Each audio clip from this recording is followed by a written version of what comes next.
नमस्कार, आप सभी का स्वागत है मनी 9 में। फेस्टिव सीजन देश भर में चल रहा है और इस फेस्टिव सीजन में सरकार ने आम लोगों को एक बड़ी राहत दी है, बड़ी खुशखबरी दी है। आप समझ ही गए होंगे कि हम किस बारे में बात कर रहे हैं। दरअसल हम बात कर रहे हैं जीएसटी स्लैब में जो सरकार ने बदलाव किया है। आपको बता देते हैं थोड़ी सी डिटेल इसके बारे में कि सरकार जीएसटी काउंसिल की मीटिंग 3 और 4 सितंबर यानी कि कल हुई और आज भी वो मीटिंग चल रही है। हालांकि कल एक बड़ा फैसला आया जिसमें कहा गया कि सरकार ने डुअल स्लैब को मंजूरी दे दी है, यानी कि अब जीएसटी में 4 स्लैब नहीं होंगे। जो पहले 4 स्लैब थे 5%, 12%, 18% और 28%, इसमें से 12% और 28% वाला स्लैब हटा दिया गया है। सिर्फ 5% और 18% वाला स्लैब ही रहेगा, यानी कि कई सारी आइटम्स, कई सारी चीज़ों के दाम अब कम होते हुए नजर आएंगे। तो आज हम जिस सेक्टर पर फोकस करने वाले हैं, जिसकी कीमतों में सबसे ज़्यादा असर देखने को मिलेगा, वो है ऑटो सेक्टर। हम आज गाड़ियों की बात करने वाले हैं कि अगर इस फेस्टिव सीजन में आप गाड़ी लेने की प्लानिंग कर रहे हैं तो आपको किस गाड़ी पर कितना जीएसटी भरना होगा, कितना आपको इस पर डिस्काउंट मिल सकता है, इस सब के बारे में बात करेंगे। लेकिन इसी के साथ जो एक सबसे बड़ा सवाल है कि अब जो भारत की यूज्ड कार मार्केट है उसका क्या होगा, क्योंकि अब देखा जाए जो जीएसटी स्लैब में जो बदलाव सरकार ने किया है उससे जो ज़्यादातर छोटी कारें, अगर हम हैचबैक कारों की बात करें तो वो 18% वाले स्लैब में आ गई हैं और जो पुरानी कारों पर जो जीएसटी लग रहा है वो भी 18% ही है, यानी कि दोनों यूज्ड कार पर और नई कार पर भी जीएसटी एक समान होता हुआ नजर आ रहा है। ऐसे में पुरानी कार के बाजार का अब क्या होगा, तो इस तमाम मुद्दों पर हम बातचीत करेंगे। सबसे पहले आपको बता दें कि जो जीएसटी स्लैब में बदलाव हुआ है, किन गाड़ियों पर या 18% जीएसटी जो लगना है उसके लिए क्या क्या चीज़ें देखी जाएंगी। एक, कि गाड़ी 4 मीटर से छोटी हो। दूसरा, 1200 सीसी का उसका पेट्रोल इंजन होना चाहिए, इससे ज़्यादा नहीं। और अगर डीजल इंजन है तो ये 1500 सीसी तक भी हो सकता है। यहाँ तक कि ये जो लिमिट है 4 मीटर तक की गाड़ी, पेट्रोल इंजन 1200 सीसी और डीजल इंजन 1500 सीसी, इस पर 18% जीएसटी लगेगा। और जो सरकार ने बदलाव किया है वो 22 सितंबर से लागू होने वाला है। अब कुछ कारें आपको बता देते हैं कि किन पर 18% जीएसटी लगने वाला है। अगर मारुति सुजुकी इसकी अगर बात करें तो इसमें स्विफ्ट है, ऑल्टो है, वैगनार, डिज़ायर, बलिनो और सिलेरियो जैसी कुछ गाड़ियां हैं जिन पर अब 18% जीएसटी लगेगा, जो पहले 28% था। इसके बाद अगर hyundai में आ जाएं तो इसमें ग्रैंड आइटो नियोस, ओरा, एक्स्ट्रा जैसी गाड़ियां हैं, इन पर 18% जीएसटी लगेगा। टाटा में अगर बात करें तो टियागो है, टिगोर है, पंच है, इन पर 18% जीएसटी लगेगा। रेनॉल्ट की अगर बात करें, रेनो की, तो इसमें क्विड है, ट्राइबर है, इस पर 18% जीएसटी लगता हुआ नजर आएगा। और निसान में मैग्नाइट, जो इसके छोटे इंजन वाले वेरिएंट हैं, उस पर भी 18% जीएसटी लगता हुआ नजर आएगा।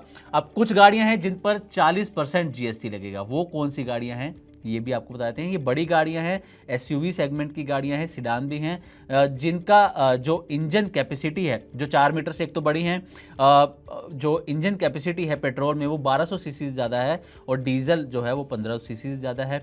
अब 40% जीएसटी वाले ब्रैकेट में कौन सी गाड़ियाँ आ रही हैं, इस पर एक नज़र डाल लीजिए। इसमें hyundai की अगर पहले बात करें तो इसमें क्रेटा है, टक्सॉन है, अल्काजार है, ये कुछ गाड़ियां हैं hyundai की। किया की बात करें तो सेल्टोस, इसका 1.5 लीटर जो टर्बो इंजन वाले जो मॉडल है उस पर 40% जीएसटी होगा। कार्निवल, इस पर भी 40% जीएसटी होगा। महिंद्रा की बात करें तो एक्सयूवी 300, इसके जो बड़े इंजन वाले वेरिएंट हैं उस पर 40% जीएसटी लगेगा। एक्सयूवी 700, थार, स्कॉर्पियो एन, ये 40% जीएसटी के ब्रैकेट में आएंगी। टाटा में हैरियर, सफारी आएंगी। एमजी में हेक्टर, ग्लोस्टर जैसी गाड़ियां शामिल हैं। टोयोटा में इनोवा क्रिस्टा, फॉर्च्यूनर जैसी गाड़ियां शामिल हैं जिन पर 40% जीएसटी लगेगा। स्कोडा का ओक्टेविया और कोडियक, ये गाड़ियां हैं जिन पर 40% जीएसटी लगता हुआ नजर आएगा। होंडा की अगर बात करें, होंडा सिटी के कुछ वेरिएंट्स हैं, एलिवेट है, अमेज है, बड़े इंजन वाले जो इसके वेरिएंट हैं वो भी 40% जीएसटी के ब्रैकेट में आएंगे। वॉक्सवैगन की वर्टस और टैगोन, ये भी 40% जीएसटी के ब्रैकेट में आएंगे। जीप की कंपास और मेरिडियन, ये भी 40% इन पर जीएसटी लगता हुआ नजर आएगा। अब अगर ईवी गाड़ियों की बात करें तो ईवी पर पुराना जीएसटी बरकरार रहेगा, 5% का ही, पहले भी 5% था और अब भी इस पर 5% जीएसटी बरकरार रहेगा। लेकिन सबसे बड़ा सवाल जिसके हमने शुरुआत में जिक्र भी किया कि आखिर अब जो यूज्ड कार मार्केट है उसका क्या होगा। तो आपको बता दें कि यूज्ड कार पर कितना जीएसटी लगता है ये आपको एक बार बताते हैं। तो जीएसटी काउंसिल ने जो दिसंबर 2024 की बैठक हुई थी उसमें सेकंड हैंड कारों की जो सेल्स है उस पर जीएसटी को सभी प्रकार के जो कारें हैं, चाहे वो 4 मीटर से छोटी हैं या बड़ी हैं, 1200 सीसी हैं, 1500 सीसी हैं, सब पर एक समान जीएसटी कर दिया था 18% का।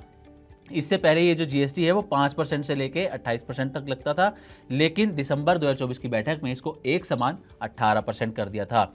अब बड़ा सवाल वही कि क्या पुरानी बाजारों का कारों का बाजार खत्म हो जाएगा। दरअसल इस पर 2 रिपोर्ट भी आई थी कि भारत में जो यूज्ड कार मार्केट है वो कितनी तेजी से बढ़ रहा है। तो आपको सबसे पहले बताते हैं कि कार्स 24 की Indian used car market report 2024 क्या कहती है। इसमें यह कहा गया था कि 2024 में सेकेंड हैंड कारों की जो बिक्री हुई है वो नई कारों से भी ज्यादा हुई है। 2024 में जो पुरानी कारें बिकी थी भारत के अंदर वो थी 54,12,945 यूनिट, जबकि जो अगर नई कारों की सेल देखें 2024 में तो ये बिकी थी 41,63,804 यूनिट। यानी कि यहाँ पर अंतर देखा जा सकता है कि नई कारों और पुरानी कारों की बिक्री के बीच में यहाँ पर एक बड़ा अंतर देखने को मिल रहा है। 2030 तक इस रिपोर्ट में यह भी जिक्र किया गया कि 2030 तक जो यूज्ड कार मार्केट है भारत का वो 1,08,00,000 यूनिट्स तक भी पहुंच सकता है सालाना। और इसी के साथ ये जो मार्केट है वो 13% CAGR के साथ बढ़ता हुआ नजर आएगा। 2024 में यूज्ड कार मार्केट में जिन कारों की शानदार रीसेल वैल्यू रही उसमें सेंट्रो, टियागो एनआरजी और वैगनआर जैसी गाड़ियां शामिल रहीं। अब यूज्ड कार मार्केट पर ही क्रिसिल रेटिंग की भी एक रिपोर्ट आई थी। ये रिपोर्ट जुलाई 2025 में आई थी, जबकि कार्स 24 की जो रिपोर्ट है ये जनवरी 2025 के अंदर ये रिपोर्ट आई थी। तो क्रिसिल रेटिंग ने अपनी रिपोर्ट में क्या कहा ये आपको बताते हैं। क्रिसिल का कहना है कि FY26 में जो भारत की यूज्ड कारों की जो बिक्री है वो 60 लाख के पार पहुंचने वाली है सालाना, यानी कि सालाना 60 लाख से ज़्यादा यूज्ड कारें भारत में बिक सकती हैं FY26 में। उसमें यह भी कहा गया कि 5 साल में use to new sales ratio 1.4 गुना पर पहुंच गया है, जो 5 साल पहले 1 से भी कम था। इसका मतलब साफ है कि लोग अब नई कारों की बजाय सेकंड हैंड ऑप्शंस की तरफ ज़्यादा झुकते हुए नजर आ रहे हैं।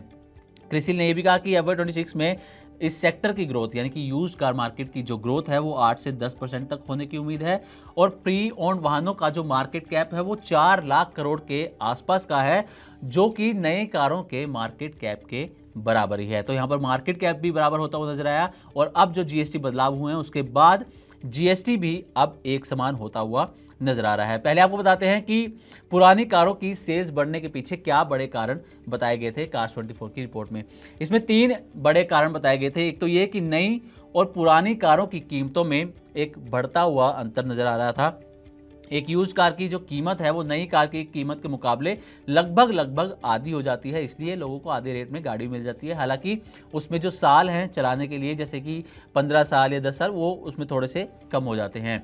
इसी के साथ जो दूसरा बड़ा रीज़न था वो ये था कि ऑर्गेनाइज्ड प्लेयर्स पर लोगों का भरोसा लगातार बढ़ रहा है। ऑर्गेनाइज्ड प्लेयर जैसे कि कार्स 24, स्पिनी, कार देखो, ये जो ऑनलाइन प्लेटफॉर्म है जहां आप गाड़ियां देख सकते हैं, ऑनलाइन आप गाड़ियां देख सकते हैं, फिर उसके जाके विजिट कर सकते हैं और यहाँ से आप एक आसान तरीके से जो है अपने लिए अपने बजट के हिसाब से कार चुन सकते हैं, यूज्ड कार। तीसरा जो रीज़न था वो था फाइनेंसिंग। पुरानी कारों में फाइनेंसिंग बेहद आसान है, जिसकी वजह से लोगों ने पुरानी कारों की तरफ झुकना शुरू किया। लेकिन अब जो एक और बड़ा सवाल निकलकर सामने आता है वो ये कि अब क्योंकि जो मोस्टली जो हैचबैक कारें हैं या कुछ बड़ी सेगमेंट की भी कारें हैं उन पर अब जीएसटी घटकर 18% हो गया है। अब जो यूज्ड कार मार्केट है, यूज्ड जो कार हैं उनकी बिक्री पर भी 18% जीएसटी लग रहा है। तो ऐसे में अब लोग क्या फैसला लेंगे कि उनको नई कार लेनी चाहिए या फिर पुरानी कार लेनी चाहिए, क्योंकि कीमतों में यहाँ पर बहुत ज़्यादा असर देखने को नहीं मिल रहा। मान लीजिए कि अगर कोई एक कार, नई कार आपको अब 22 सितंबर से जो ये नए नियम लागू हो रहे हैं, नए स्लैब लागू हो रहे हैं, अगर कोई कार आपको 6 लाख में नई गाड़ी मिल रही है और वही पुरानी कार आपको 3 लाख में मिल रही है या 4 लाख में मिल रही है, तो आप किस तरफ जाना पसंद करेंगे? ये एक बड़ा सवाल है, क्योंकि हो सकता है कि लोगों के दिमाग में ये आए कि 1-2 लाख बचाने के लिए अपने साल क्यों कम करने, यानी कि गाड़ी को चलाने की जो लिमिट है वो 15 साल या 10 साल, उसको क्यों कम करना, 1-2 लाख और खर्च करके नई गाड़ी की तरफ शिफ्ट होया जा सकता है। लेकिन हाँ, अभी फ़िलहाल ये एक बड़ा सवाल रहेगा, और जब यूज्ड कार मार्केट के अगले नंबर आएंगे या नई गाड़ियों की सेल्स के जो नंबर आएंगे, उससे ही ये स्थिति साफ होगी कि भारत में लोग अब किस तरफ झुकते हुए नजर आ रहे हैं, नई गाड़ियों की तरफ या फिर वही पुरानी कारों की तरफ। तो उम्मीद करते हैं कि हमारी तरफ से यूज्ड कार मार्केट पर और जो सरकार की तरफ से जीएसटी स्लैब में बदलाव किए गए हैं उस पर दी गई जानकारी आपको अच्छी लगी होगी। इसी तरह की और भी वीडियोस के लिए देखते रहे मनी 9 और सब्सक्राइब करें हमारा चैनल। साथ ही बिजनेस और पर्सनल फाइनेंस से जुड़ी तमाम खबरों को आप हमारी वेबसाइट money9live.com पर भी पढ़ सकते हैं।